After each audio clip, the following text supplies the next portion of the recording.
we as people looking to have pain-free lives, we are different than those jocks. Hi there, it's Anne from Posturally, and today I would like to dispel the myth of the no pain, no gain attitude when it comes to exercising, because I truly believe that this myth started somewhere in a gym with a couple of workout partners who maybe are about 26 to 28, and they never miss the chance to work out, and they're very buff, and they wanted to motivate one another to do their best job.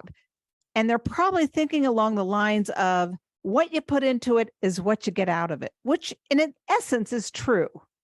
And so one of the guys might have said to the other guy while he's lifting 100 pounds of, chest pressing 100 pounds or whatever, no pain, no gain.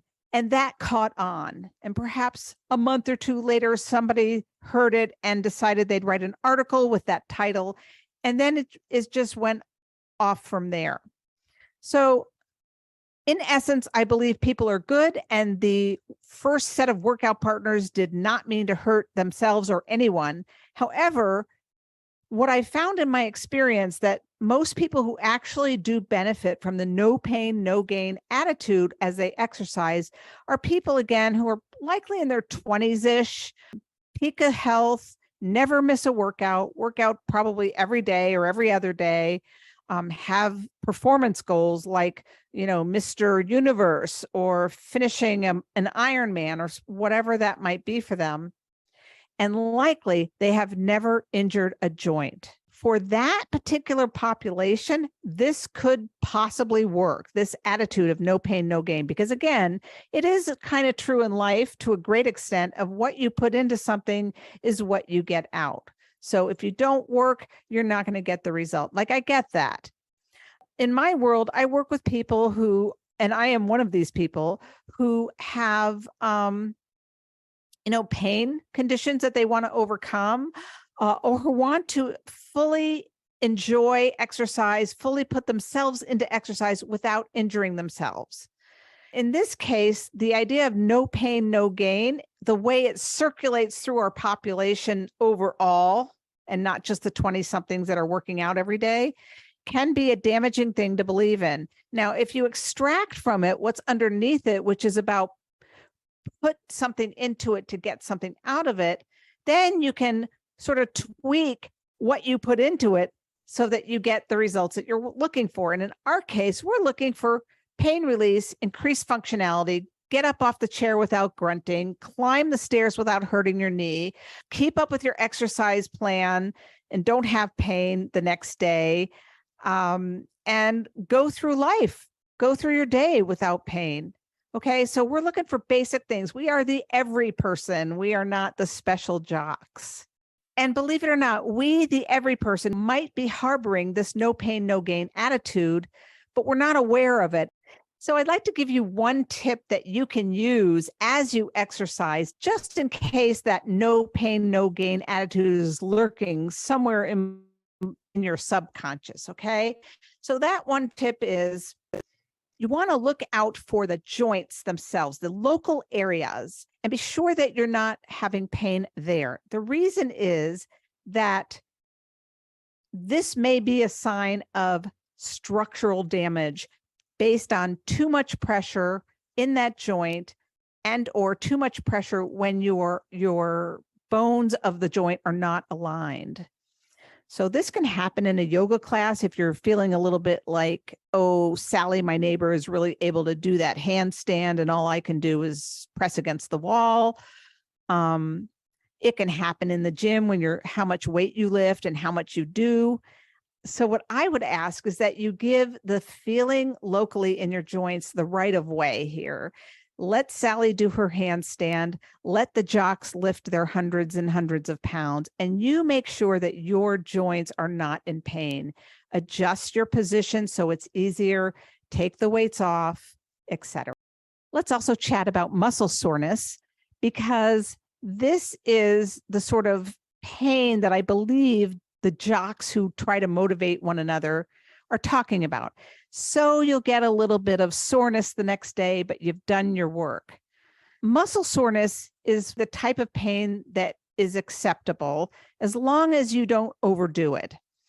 I know for myself, I have had muscle soreness after a heavy workout that has been so intense because the workout was too intense for me that it knocked me out for a whole day and I couldn't get the rest of my stuff done. This is a sign that that was too much of a workout.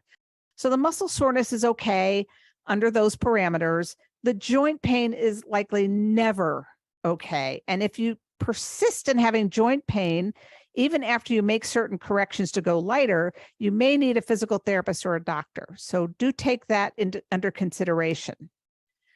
Every people, we are a different population than the 20-something jocks who have never injured themselves. We, as people looking to have pain-free lives, we are different than those jocks.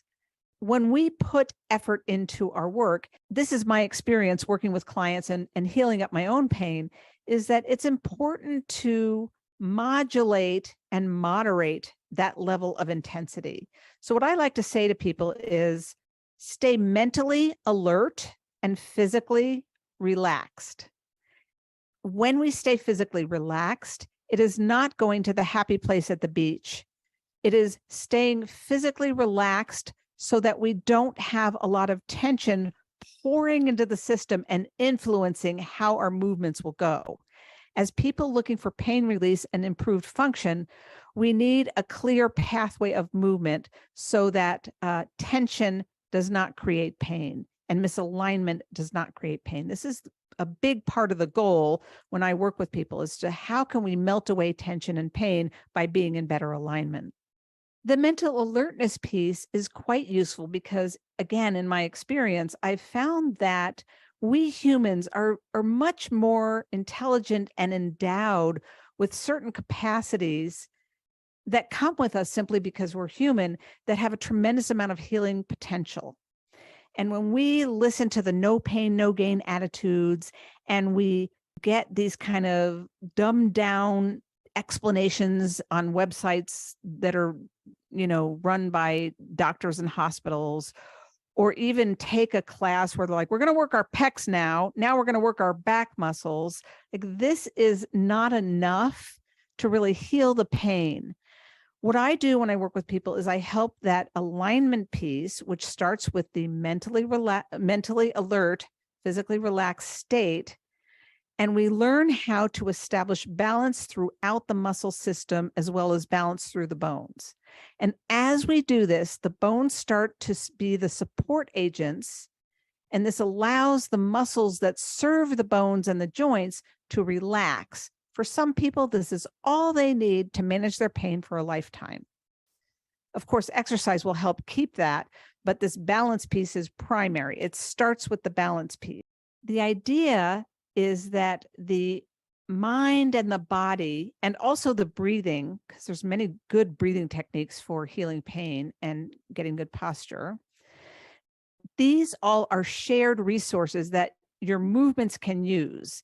And when we can skillfully share these resources of the breathing, the body alignment, also body awareness, the movements, the accurate movements that don't have a lot of tension in them, this is when we can establish balance in the body, and the muscle tension can melt away, which, again, for some people, that's all they really need. For others, they need more. That is true.